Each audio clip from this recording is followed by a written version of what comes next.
Welcome back to the channel, everybody. This is Kodeations. In today's video, we're going to be diving back into some Cookie Run Kingdom and specifically taking a look at the updated PvP tier list as the month of October 2021. So without further ado, let's dive right in.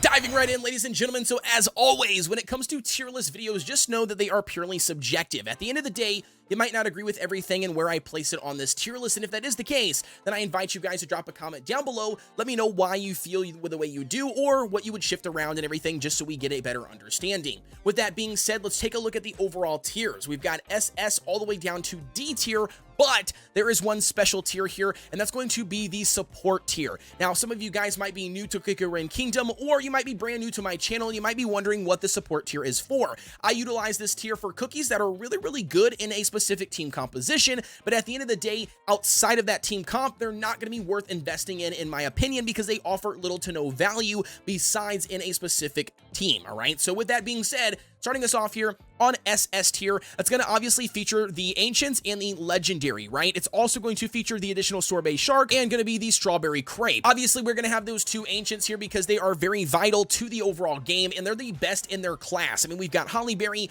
here for the best tank, we've got Pure Vanilla Cookie for the best healer and shields in the game, and then we've got, you know, your Sea Fairy for pretty much the best damage in the game, and also provides a 5 enemy stun, which is absolutely ridiculously good, especially when it comes to PvP. If you can stun the enemies, well, then they're not attacking, and therefore you hopefully can inevitably win. So absolutely get yourself a Sea Fairy if you don't have one. If you're sitting on one, then you're playing the game, especially PvP, absolutely wrong.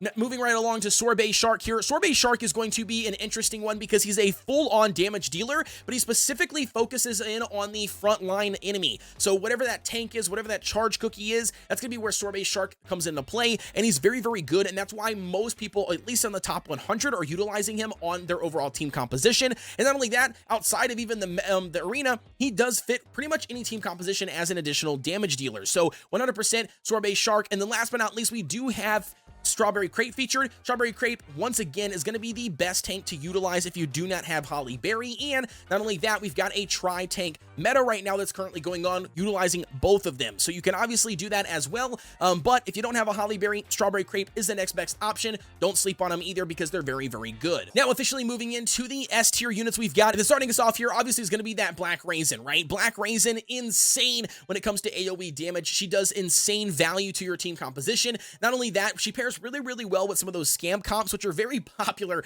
right now in the overall arena because it's just very easy to do and very easy to beat players that even have like up to 200,000 more attack power than you by utilizing Almond and Black Raisin. So again, very good. Next one up we've got, or next two, I guess we should say, is going to be Pastry and going to be Madeline. Both of these units are going to be specifically designed for the attack speed meta. Outside of the attack speed meta, they still hold some value, but I don't think that they're going to hold a ton of value outside of the speed meta. But like I said, speed meta is dominating. It's been dominating for seasons. If you're looking to build a speed meta comp because it just shreds your team within seconds, then obviously you need a Pastry and a Madeline for your overall team. Next up we've got, and that's going to be Licorice. There's a current meta that's been building right now, kind of like a counter meta, and that's going to be Holly Berry and Licorice together on a team. They're very hard to kill and deal with because those minions can absolutely be annoying, so don't worry about running a Licorice in the overall arena, especially at low levels when you might not be building a specific team comp. Just throw a Licorice in on there because he's going to disrupt something, so absolutely feel good about running him. Next one up we've got, that's going to be Parfait. She's a direct Sea Fairy counter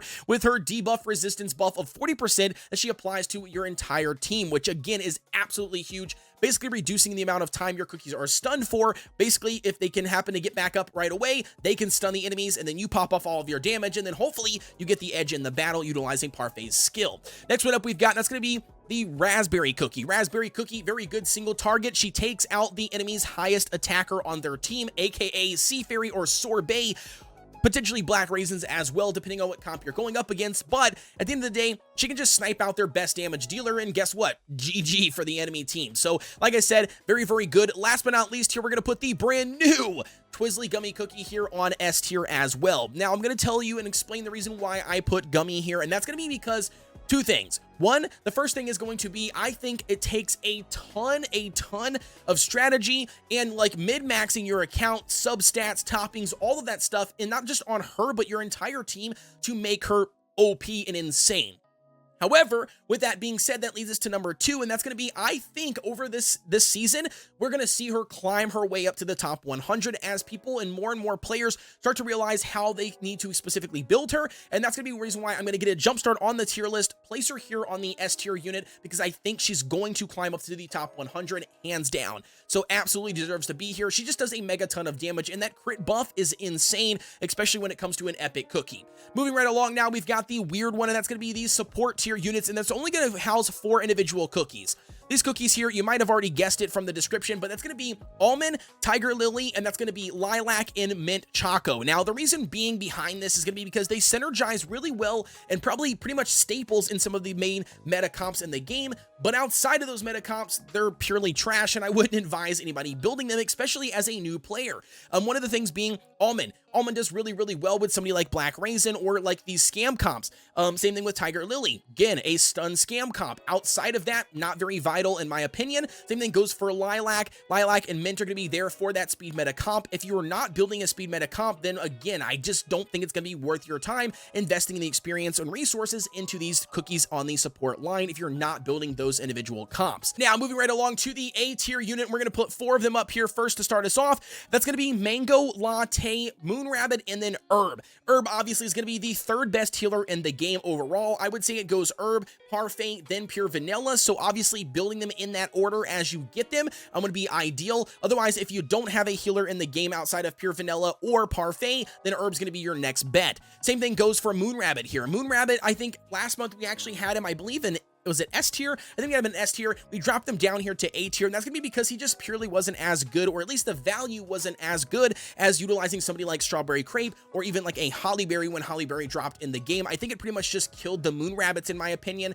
So we've moved him down to A tier. Same thing goes for Latte. Latte, again, has lost a little bit of value in the overall arena. She still provides damage over time, still can be very good for like a silence if you need to use one or pop one off, but she's not going to be as popular as she used to be. She's kind of slowly working down the PvP meta list, for me anyways. We've also got Mango here. Mango provides a decent amount of damage, and provides a tiny bit of like an attack buff, but it's not going to be anything fantastic, and I definitely think there's those better damage dealers overall, and that are higher up the tier list that you could feel good about utilizing over somebody like Mango. But if you are looking to utilize somebody in the overall arena, and that's all you got, then I think Mango would be a better option out of some of the other units below the A tier. The last one up we're going to throw here in the A tier, and that's going to be the brand new Mala Sauce Cookie. I think she deserves to be here on A. I'm not sure if she deserves to be quite S yet. The reason why I say that is because I think she can provide some really good strategy when it comes to crit percent teams. I think she works very well with the brand new Twizzly Gummy Cookie, but I don't know if her damage output being a charge unit is going to be significant enough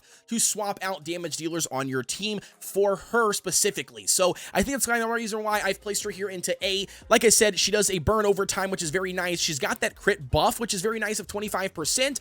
But again, it's very niche. You got to kind of figure out where she fits in your overall team composition to really utilize her. So that's going to be really why she's here on A, and that's going to complete our A list. Now, officially diving in here to the B tier units, and that's going to bring us to Vampire Espresso, Rye, Dark Choco, Squid Ink, Red Velvet, and then the 2 Sonic and Tails. All of these cookies, I think, have a spot somewhere on your team composition when it comes to just utilizing them, you know, to get as many points and rank as you can in the PvP arena. But I don't think that they're going to be the best options of choice, even though I know my heart is broken. My RV is down here in the B tier. My Vampire, we've had a long relationship since the game has officially started. And not only that, Sonic and Tails, man, at the end of the day, they all serve some sort of purpose, right? I mean, you've got DC here that can provide that defense break. Again, very good, but not going to be the best when it comes to overall arena. The matches just don't last long enough to make him viable. Same thing goes for Vampire. Vampire can be utilized to snipe enemies like Pure Vanilla, or snipe their enemies Parfait, whatever they're using in the back line. But outside of that, he's not going to be very good. And like I said, he doesn't have any AoE abilities. He just has a single target damage. And when it comes to overall arena, it's all about speed. It's all about burst power. It's about killing the enemies as fast as possible. And he just doesn't fit that bill. Espresso does fit that bill quite a bit, but I think overall the damage output, and not only that, the teams that are being built around specific cookies, he just kind of has been working his way down the overall PvP tier list, at least for me in that realm. I rarely ever see an Espresso. You guys let me know what your thoughts are on that. The other the only thing that I would recommend would be maybe swapping in, you know, espresso for a latte, depending on where you're at between A and B tier. But that's going to be where I'm placing them here for this video. Again, rye is going to be very good for a scam comp like a Rymon comp, but I think that's pretty much almost died off now. I think most people are running black raisin and almond instead of rye and almond, but you can still definitely utilize a Rymon comp if that's something that you're interested in. Squid Ink just provides strictly raw AoE damage, no buffs, no debuffs, no nothing, and I think that there's just better overall AoE damage dealers. Black Raisin, for instance, I think Sorbet, Sea Fairy, I think there's just better options, and so that's going to be the reason why I've got Squid Ink placed down at B. RV, my love, my friend. I love the overall design of RV. However, just, I don't know, man, just isn't cutting it for the overall PvP ranks. He has that ability to pull the backline unit to hopefully snipe them, but he's pretty much fallen down on the meta tree. Same thing goes for Sonic and Tails. Both of them provide a little bit. They can add to your overall damage output or, you know, buffing your attack speed, but I don't think that he's going to be dominating, and especially because after his event goes away, you can no longer get a copy of Tails and Sonic ever again. So that means you can't max promote them if you don't have them maxed when the event goes away. You can't even pull them or get them after the event goes away, and that's going to be the reason why I just don't think that they're higher than a B tier, or they should be placed higher than a B tier.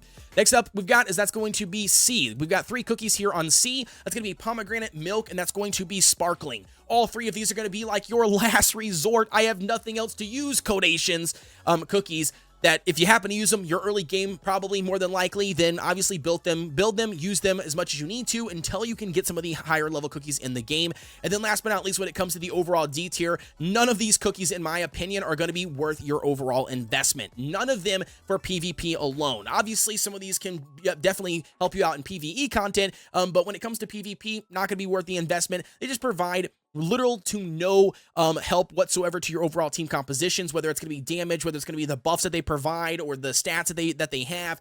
I mean, Werewolf did just get a buff, but I don't think it's going to be enough to actually bump him up the list. I mean, if we really wanted to, maybe you can move like a Werewolf to C just because he can do some AoE damage. But outside of that, I just don't think it's going to be worth it. So there you have it, ladies and gentlemen. That is going to conclude our PvP tier list for the month of October. Like I said, keep in mind that it is purely subjective. You might not agree with everything here, and if that is the case, then drop a comment down below. Let me know what your thoughts are, why you feel something should be changed, and where they should be changed to. As always, guys, don't forget to like, comment, and subscribe. Hit the notification bell so you get a notification every time we drop a video, and I will see you guys on the next one.